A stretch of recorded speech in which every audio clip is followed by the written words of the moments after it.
Good morning, beloveds. Okay. I am a little discombobulated.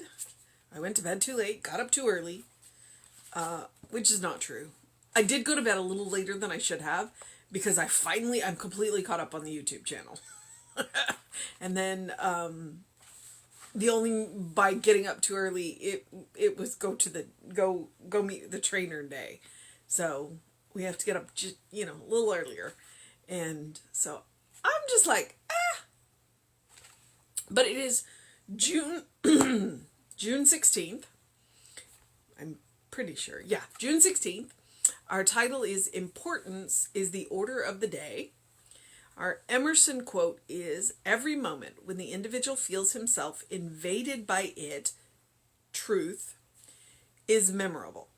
By the necessity of our constitution, a certain enthusiasm attends the individual's consciousness at the divine presence, consciousness of that divine presence. Well, all right, Emerson. Let's see what Ernest and Raymond think about that quote. Each day is the new order offering itself to man. In the divine plan, all yesterdays are cancelled, and all tomorrows are speculation. This is the day the Lord hath made, and I accept its importance. None of my affairs are under the verdict of yesterday. Health, peace, and abundance are dependent only on this day. Mind negates the past and affirms the present. God's ideas revitalize and create new vistas of demonstration. I realize the value of this day and refuse to allow it to be dominated by the past or by the future. My God is of the present, and his ideas rule me at this moment. I am invaded by truth. I welcome its rules in my thinking. No false reports can register their misconceptions in my mind. For God alone thinks in me, and God has righteous judgment. The invasion of truth is welcomed by me, for then I can let go of my own false sense of responsibility. I turn over the affairs of today to a mind which knows exactly what to do. All my questions are answered by my inner intelligence. All my fears are dissolved by my inner love. I lift my thought to the one mind in the calm assurance that no mistake can ever be made. God governs me now. All things are important, for all things bear witness to the idea which created them. I look at the details of my experience and find the divine facing me. God looks at me through every situation, every person, and every feeling. Omnipresent love enfolds me, and omniscience is mine. I value the inspiration that infiltrates my consciousness, for it is God bidding me to do the right and loving thing. I prosper as I let the larger mind and the greater intelligence dominate me. God is always a welcome guest in the home of my thinking. I bid his ideas come and live with me. Today is the most important day I have ever lived, and I prosper in it. I have thoughts. Well, all of my questions are answered by my inner intelligence. The truth is that when you go and meet with a practitioner or you go and meet with a minister, you are looking for answers most of the time. Sometimes you're looking for comfort, but you're looking for answers. But the minister or the practitioner is not the one to give you the answers. What they do is provide the space and the guidance to help you find the answers within yourself. That's the job. I don't have your answers for you. The only answers that I have are the answers for me. But what I do have is training in how to guide you into finding your own answers. That does not mean that I will not say things that contribute to your answers. What it means is that what I will say, will spark within you the answer that you are seeking. And that's the way it goes. And that is the harsh truth. Is the only truth that you can find is truly within yourself. I also appreciated that they said, God is bidding me to do the right and loving thing. Because we were discussing evil last night in the Heartfelt Living class. And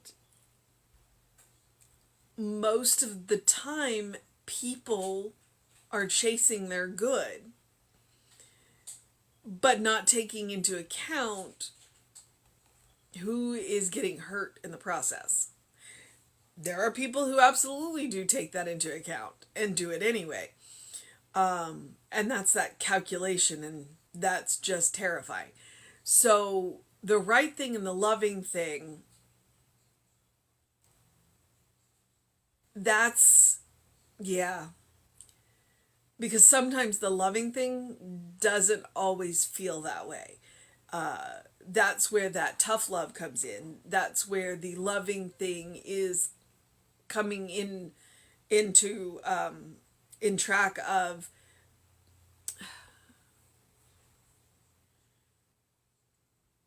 you have to take care of yourself, and you can't enable them.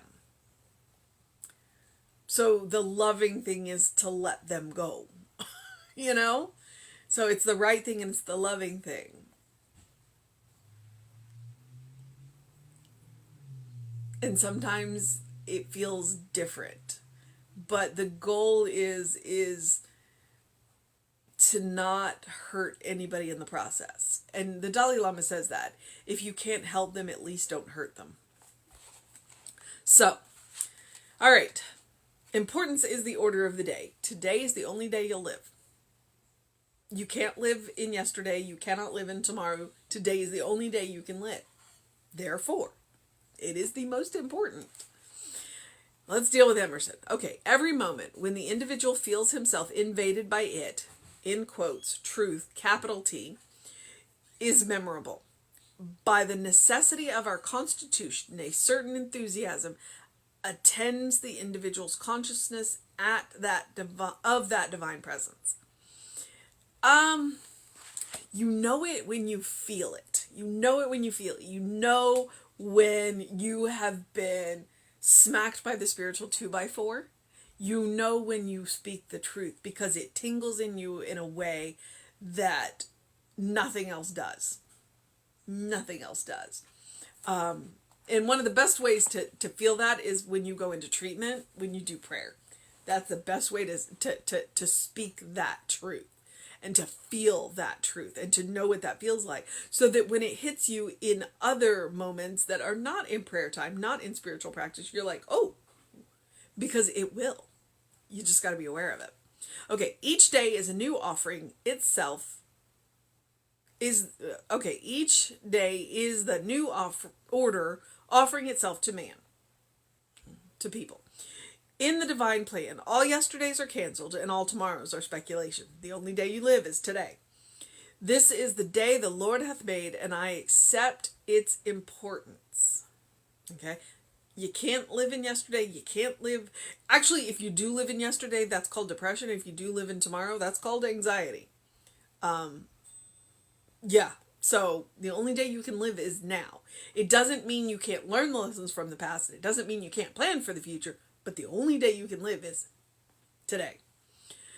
None of my affairs are under the verdict of yesterday. Health, peace, and abundance are dependent only on this day, which means whatever has happened, principle is not bound by precedent. Whatever happened yesterday, we can let go of. We can take the lessons that we have learned, but we can let everything else go. Mind negates the past and affirms the present. God's ideas revitalize and create new vistas of demonstration. I realize the value of this day and refuse to allow it to be dominated by the past or the future. I realize the value of this day. So I'm going to live today. I'm not going to worry about yesterday, and I'm not going to worry about tomorrow. I have learned from yesterday. I can plan for tomorrow, but I'm not going to worry about them. My God is of the present, and God's ideas rule me at this moment. I don't know what to do with that line. Feel free to think about that. I am invaded by truth, and I welcome its rule in my thinking. Okay. No false reports can register their misconceptions in my mind, for God alone thinks in me, and God has righteous judgment.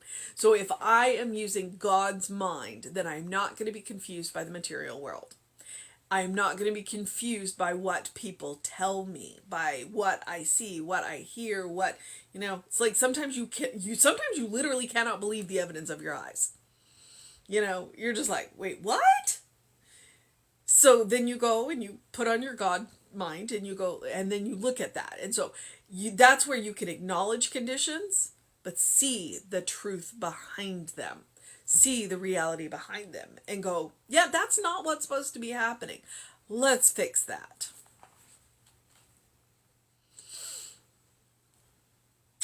The invasion of truth is welcomed by me, for then I can let go of my own false sense of responsibility. I can let go of my own false sense of responsibility because it is not my will that is being done. I do not have to use my willpower,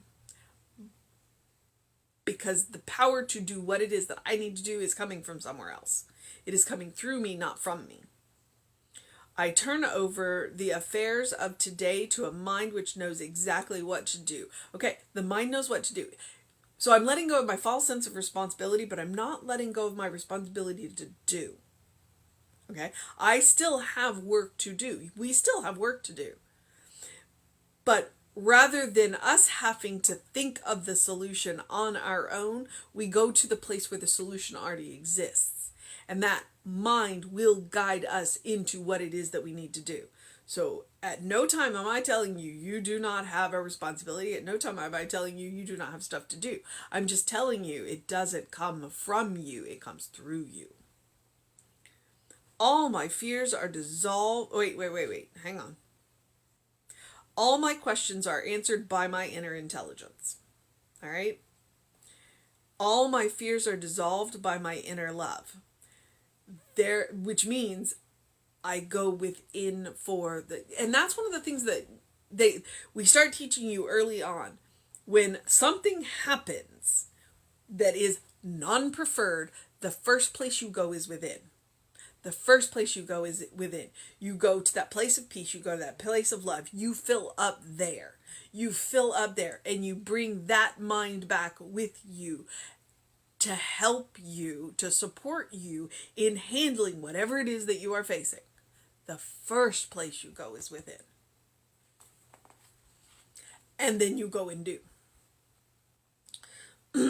I lift my thoughts to the one mind in the calm assurance that no mistake can ever be made. God governs me now. All right? So we go within, we fill up on that, then we come out and we do. All things are important, for all things bear witness to the idea that which created them. I look at the details of my experience and find the divine facing me. Meaning, I'm going to look around and go, well, there's God. And there's God too. And there's God too. There is nowhere God is not. God looks at me through every situation, every person, and every feeling. There is nowhere God is not. Omnipresent love enfolds me, and omniscience is. So I don't know if we're going to get through this or not. Okay.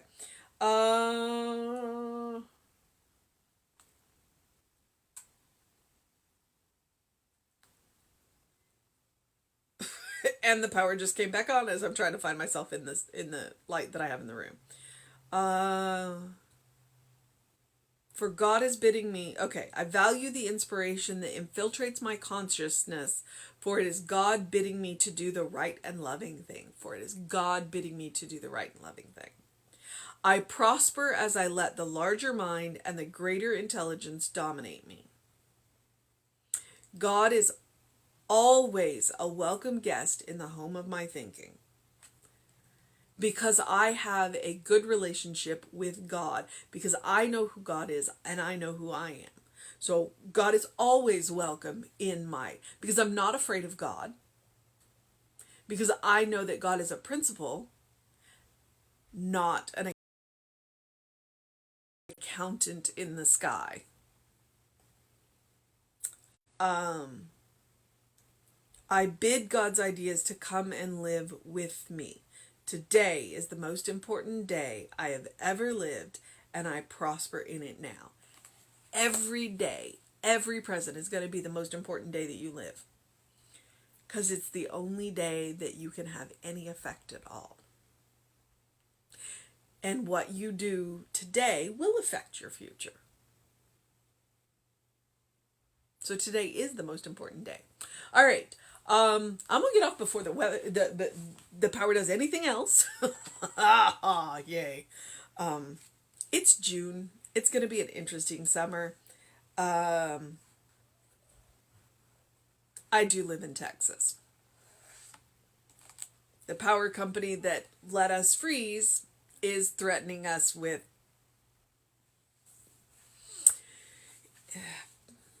power issues in the heat. Yeah. All right. We're going to know that that's not going to happen. We're going to know that they get those power lines back on track, and all this unscheduled maintenance, unplanned maintenance is going to get done. So I'm knowing that now. So that would be my request for you. But the mission today, should we choose to accept it, is to make Spirit, to make God a welcome guest in the home of our thinking. That's the mission. That is the mission today. That is the mission every day. But I'm also going to encourage you to do something loving for yourself, do something kind for yourself, do something compassionate for yourself every day, whatever that looks like. And today, that may be taking some steps and making some plans for the summer and the how we are going to keep ourselves cool this summer, knowing what may be in store for us. And we are going to do a whole lot of treatment that what they are saying might be in store for us is not what's in store for us. All right, beloveds, I am going to go and do and have the rest of my day. It is Wednesday. That means that the Living Science of Mind discussion group is on today. It's on Zoom. It's at 6 p.m., I think. Could be 7. I'm not actually sure.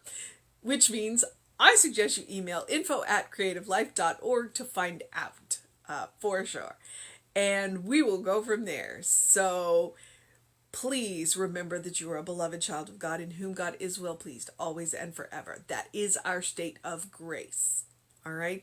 You will never look in the eyes of someone that God does not love, including, especially, your own. So while I do encourage you to do something to engage your mind and your body, I do encourage you to drink plenty of water. I do also encourage you to your soul. Allow that breath to remind you you do live in heaven now. All right, beloveds, I'm going to get off while my tower is rebooting.